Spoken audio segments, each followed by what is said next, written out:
Bonjour, au programme de la vidéo d'aujourd'hui, le lavage extérieur du van. Je vais vous montrer toutes les étapes et le matériel et les produits que j'utilise. Bonne vidéo! Alors je ne laverai probablement pas le toit à chaque lavage, mais en tout cas c'est le cas aujourd'hui. Et donc la première chose dont j'ai besoin pour pouvoir faire le toit de manière un minimum convenable, c'est un échafaudage. Donc j'ai acheté un échafaudage que vous voyez ici, 1,80 m au dernier échelon. En ce qui concerne les produits que j'utilise, il y a principalement une mousse de prélavage qui va aider à décoller le plus gros de la crasse de la carrosserie, ce qui permet d'éviter au maximum de griffer la carrosserie une fois qu'on va passer avec le gant.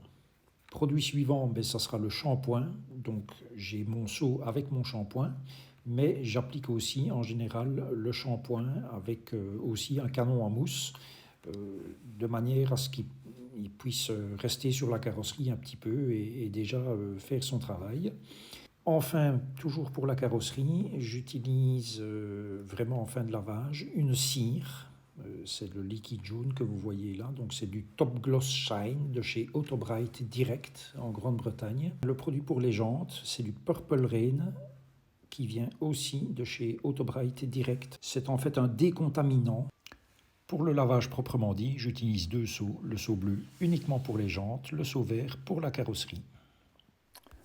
Autre produit ou matériel que je suis susceptible d'utiliser, bien évidemment de l'anti-insectes, acheté tout bêtement dans un magasin style Noroto. Du dégraissant, j'utilise très peu, mais on ne sait jamais, donc pour tout ce qui est graisse, huile, etc. Et ici, un produit qui vient aussi de chez Autobrite, Just the Tonic, que ça s'appelle, pour tout ce qui est taches de goudron. Extrêmement efficace, surtout sur les peintures blanches. Pour essuyer le véhicule, avant d'essuyer le véhicule, en fait, je racle le plus gros de l'eau avec cette espèce de raclette. Alors évidemment, ce n'est pas une raclette en caoutchouc, comme celle qu'on pourrait utiliser pour faire les vitres. Ceci, en fait, c'est un polymère, donc c'est extrêmement doux pour la carrosserie, c'est flexible, donc vraiment très bien. Et pour essuyer, j'utilise ce genre de microfibre. J'en ai deux, pour le van il en faut deux, pour une voiture on peut faire avec un seul. C'est extrêmement épais et ça boit vraiment, ça boit beaucoup d'eau. Autre chose que j'utilise aussi, des brosses de detailing. Donc j'ai deux boîtes identiques, une pour l'extérieur, une pour l'intérieur. Et donc avec ça, vous allez le voir dans la vidéo, je fais par exemple tous les joints extérieurs aux fenêtres. Ça permet de bien nettoyer parfois quand on a un peu de mousse qui s'est déposée, éventuellement avec du nettoyant universel. Et donc j'ai un jeu pour l'extérieur de différentes tailles et un jeu pour tout ce qui est intérieur du véhicule. Et donc j'ai quelques principes auxquels je ne déroge jamais. Toujours arroser le véhicule avant de nettoyer. On ne nettoie pas un véhicule comme ça directement en frottant. Éviter le soleil autant que faire se peut. Malheureusement aujourd'hui, quand j'ai commencé, le ciel était couvert, donc c'était parfait. Et puis il se fait que le soleil est arrivé, donc l'étape d'application de la cire avec le canon à mousse, j'ai dû la zapper parce que dès que ça sèche, c'est fini. On peut recommencer l'intégralité du lavage. Un produit, que ce soit la mousse de pré-lavage ou que ce soit le shampoing, un produit qui sèche sur la carrosserie, c'est fini, il faut repasser dessus. Donc il ne faut jamais laisser sécher. C'est pour ça que régulièrement, pendant le lavage, je réarrose l'intégralité du véhicule pour que tout reste bien mouillé jusqu'à l'étape ultime qui est le séchage. Donc jamais à sec, toujours rincé partout. Et voilà, à mon avis, les étapes pour garder un véhicule en parfaite condition. Première étape de tout bon lavage, arroser la carrosserie, de préférence avec un Karcher si c'est très sale, ce qui n'est pas le cas ici aujourd'hui. Étape numéro 2, je vais appliquer la mousse de pré-lavage avec un canon à mousse.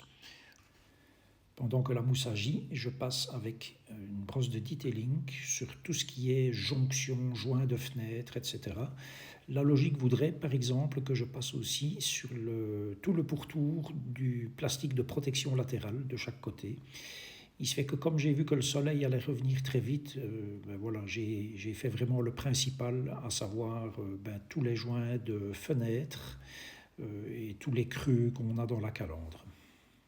La mousse est restée à peu près 10 minutes sur la carrosserie, donc maintenant je la rince avant de passer au nettoyage des jantes. Le produit que j'utilise pour les jantes a la propriété de dissoudre tout ce qui est poussière de frein, mais aussi petites particules métalliques. Au contact de la poussière de frein, le liquide devient couleur pourpre, d'où son nom probablement Purple Rain. C'est un produit qui est relativement agressif, donc il ne faut pas le laisser agir trop longtemps, 2-3 minutes grand maximum, après quoi il faut rincer et puis frotter. Puisque comme souvent, le produit seul ne suffit pas, il faut quand même un petit peu d'huile de coude pour aller le plus loin possible au niveau de la jante. J'utilise un écouvillon en laine.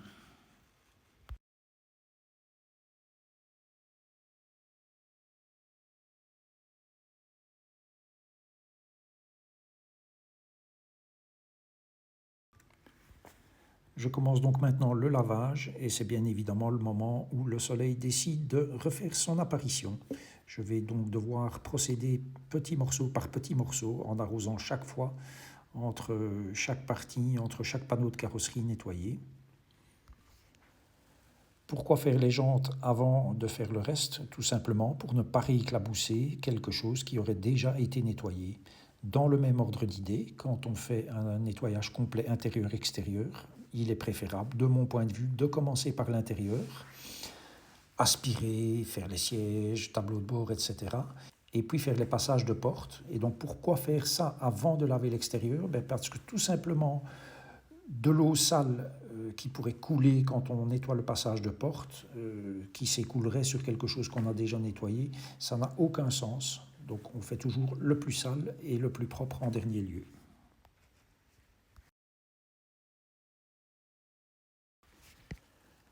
Je procède maintenant au séchage.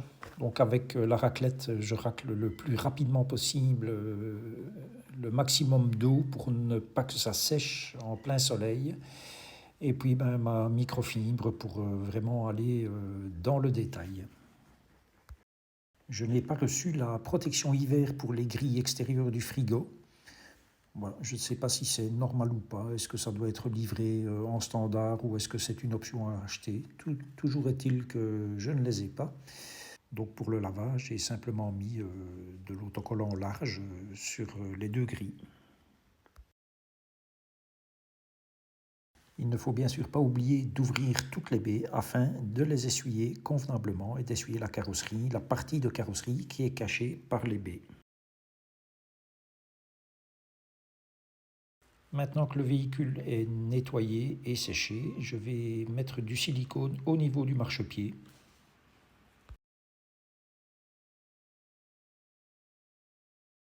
Et enfin, la dernière étape pour aujourd'hui, c'est repasser un coup sur les vitres avec le produit que j'ai présenté dans une vidéo précédente. En général, je ne le fais pas, mais cette fois-ci, étant donné que de l'eau a séché à cause du soleil, voilà, ça me permettra d'avoir des vitres vraiment bien propres.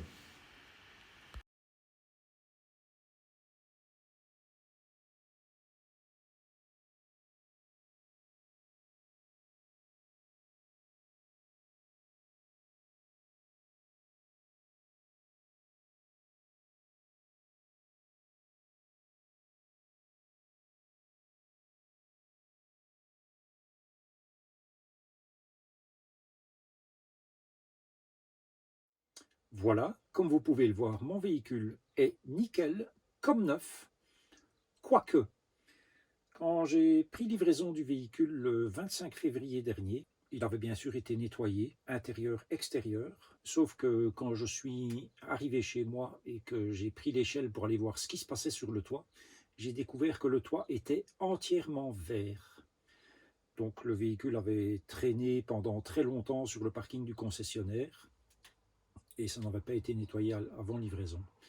Voilà pourquoi moi je pense qu'il est toujours intéressant de nettoyer le toit, pas à chaque lavage, mais de manière régulière quand même. Alors bien sûr, vous devez vous dire, ce mec est complètement dingue de faire tout ce cinéma pour nettoyer son véhicule. Peut-être. Il est évident que je ne vais pas me trimballer avec tout ce matériel, parce qu'en fait, du matériel de nettoyage de véhicule, j'en ai 2 mètres cubes. Outre ce que je vous ai montré, j'ai un injecteur extracteur pour faire les tissus ou les tapis, un aspirateur industriel, une polisseuse, tous les produits qui vont avec, enfin voilà. Donc j'ai beaucoup de choses, il n'est évidemment pas question de se promener avec ça pour nettoyer mon véhicule. Tout ça ne peut être fait que lorsque je serai à mon point d'attache. Et puis oui, je suis peut-être un doudingue de nettoyer mon véhicule de cette manière. Je fais ça depuis plusieurs années et je vais vous raconter l'anecdote suivante. Ma Mercedes classe A, qui a donc été reprise par Mercedes au mois de mars, puisque c'était soit la voiture, soit le van, mais certainement pas les deux. Donc Mercedes m'a repris mon véhicule qui avait 15 mois, 25 000 km. Et évidemment, ça passe par une expertise. Et vous savez comme moi que le but de ces expertises, en général, c'est de vous faire cracher au bassinet un maximum. Et donc le jour de l'expertise, l'expert est arrivé. C'était à peu près sa 1000e expertise en un an. Et il se fait que c'était la deuxième dans ces 1000 expertises. C'était la deuxième pour laquelle il n'y avait absolument pas la moindre remarque à formuler. Et donc, la remise de mon véhicule, hormis le prix que bien sûr j'ai dû mettre pour que Mercedes me reprenne ce véhicule, ben, le restant, ça m'a coûté 0, parce que j'en ai pris le même soin que ce que je vous ai montré dans cette vidéo aujourd'hui. Ma Mercedes était comme neuve, sinon peut-être mieux que neuve encore. Voilà, j'espère que ces quelques conseils pourront vous être utiles. À la prochaine!